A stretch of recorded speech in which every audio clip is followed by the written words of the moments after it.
Odd Thomas, the title refers to the lead character whose name is Odd. His first name is Odd. It's actually the first name he was born with, and why is part of the fun of the story and finding out. I wanted to write a story about somebody who lives a very simple life, and who lives a very simple life because they must, because he has a supernatural ability.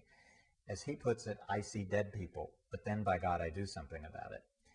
He also informs us early on in the book that the dead don't talk. I don't know why. And this sort of complicates his story and his work.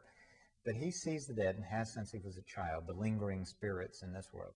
It occurred to me that if you could really do this, if you had some supernatural ability, no matter what it was, you see dead people, you can interact with a ghost, essentially, or a lingering spirit, that's going to so revolutionize your life that you're not going to be able to have a life like any of us think of it. And that's what I was trying to achieve, is somebody who has a very difficult life, but nevertheless, he makes the best of it, and he's a lot of fun.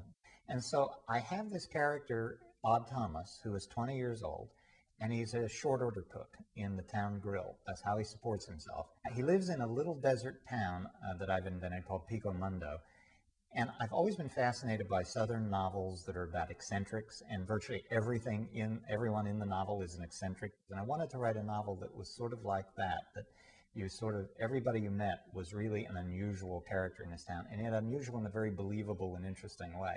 Odd Thomas is one of my favorite of my own books, I think. It's a very emotional novel, and but it's also, I think, I hope, a lot of fun for people.